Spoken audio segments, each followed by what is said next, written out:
Speaking of, kind of pivoting a little bit on the drama side, Todd, you kicked up kind of a little bit of a firestorm. Whatever do you mean? What could be it? There was just been a bunch of interesting tweets that I was just like, oh, I don't know okay. what you're talking about. Not a clue. There's very sane people on the internet. They agree with me all the time.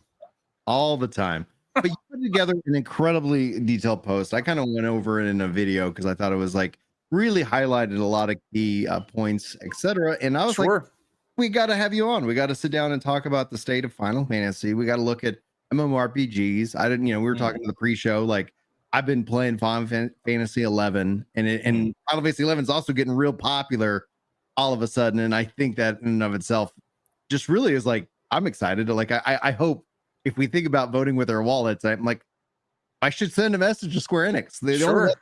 They'll really truly understand is, oh, Brian's spending money in Final Fantasy XI and not in Final Fantasy XIV. Sure, it all goes into the same pool and bucket. Sure, it does. Yeah, sure. Yeah, it's first I gotta say I'm kind of annoyed with myself. I probably should have picked like a darker color shirt because I look really pasty. I'm like, I like it. I'm like glowing right now. But yeah, with 14, it's just been growing frustration. I think there's a lot of people out there that are just really frustrated with like just what we're getting for a live service game. Like, there's not too many MMOs out there that are still like you got to pay a monthly fee. Like, right, very few. I mean, just WoW and 14 and what else? I don't even know. Well, I'm sure there is, and well, I guess 11. Get a comment. Yeah, 11. Yeah, exactly. Like, and there's like Mortal Online too for the last thing I can remember. And apparently, like when Ashes of Creation releases, they'll have Oh, is it going to be? Okay. Well, when we say it's going to be, like there is a real barrier for entry that subscription models for MMOs have brought in, and that's where it's like I've been kind of wondering, and we talked about this with Jez last week. It's like, do you ever see them adding in? Like for me with 14, I just want a global 14-11 sub. Like, I'd even pay a little bit more for it. Like, just give me one thing that I can manage one way and be done with it, because it's overly complex. So it's that gaming in my mind is also, especially now, as I just alluded to in the start of the show, getting ready for school, it's a path of least resistance. If you make it harder to play your game, and there's an equal but also fun experience that I can have that doesn't make it that hard, there we go. And that's where I'm like, I kind of resigned to be like, I'm going to sign up for a year of 11 so I don't have to worry about Blizzard does this all the time, and they have their classic servers. Well, and Blizzard, I think in and of itself was kind of like, I was like, I wonder if we'll see the industry, follow suit, because Final Fantasy 14 seems to be on the WoW trajectory, right?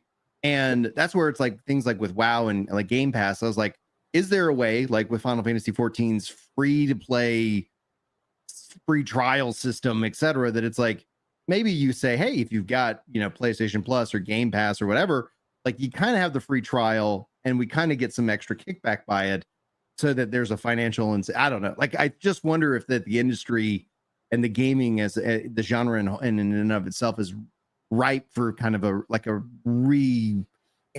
analysis of the business model itself. Because I find it, if you were going to ask me, Brian, are you going to let your kids play 14? I was like, maybe the mobile version. It's like, hey, it's looking pretty good. Not gonna lie. I know that's kicked up a little bit of frustration within the community. One of your bullet points. One of my notes. Yeah, one of your notes. Anyway, sir, like I know I just kind of word vomited on you, but I can't believe you did that. Yeah, that's fine. Yeah. So that list was kind of like my rough draft of like a video I was working on. And it's just stuff I just really wanted to get out. And just one day I just like look at social media. I'm like, and I got to admit, I definitely do sound like a doomer. I get that. And I just see a lot of just like, oh, it's so great. Everything's great. I'm like, no, it's not.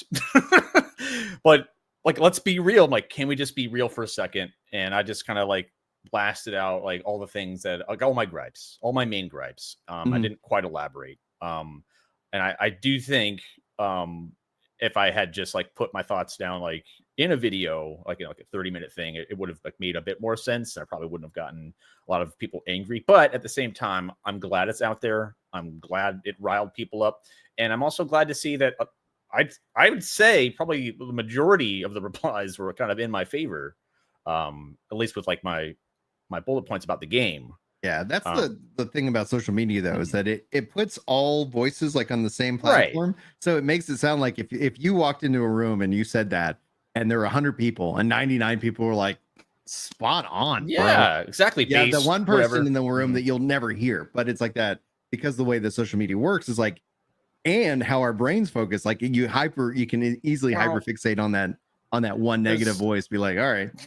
There's also another phenomenon. I think it's within 14 and maybe just other gaming communities. It's just people don't want to voice their support, even if they agree with you, because they don't want the backlash, because they know that they're going to get like dunked on either by their friends, or it's like, you agree with him, you agree with Llama, you agree with that guy, like and they just they don't want the trouble. They're like, but they turn to their friend and they're like, yeah, he's totally correct.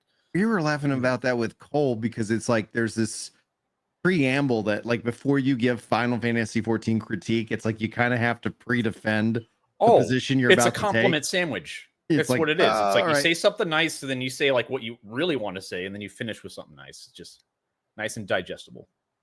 Yeah, compliment sandwiches I'm actually real pro for, because I think that's always like an open face sandwich. Not even open face. Mine was just like, yeah, no bread, just all lettuce. I just chucked it on the. There you go, buddy. Get your fiber. Let's go. Yeah. But yeah, no, I really enjoyed what you had to write, and one of the things that's really good about kind of the timing is that 7.3 just came out this week. I don't know if you feel like this, because I see a couple people like in chat, and George writes people playing 11 to avoid woke Lamont. So like, where do you fall in that whole category? Have you spending time with the 7.3, or was this kind of a break for you? Because there isn't an ultimate. The next raid series isn't until the 0.4. Yada yada. Yeah, my frustration definitely capped out when I saw that wasn't going to be an ultimate. I mean, that's my favorite content. It's raiding.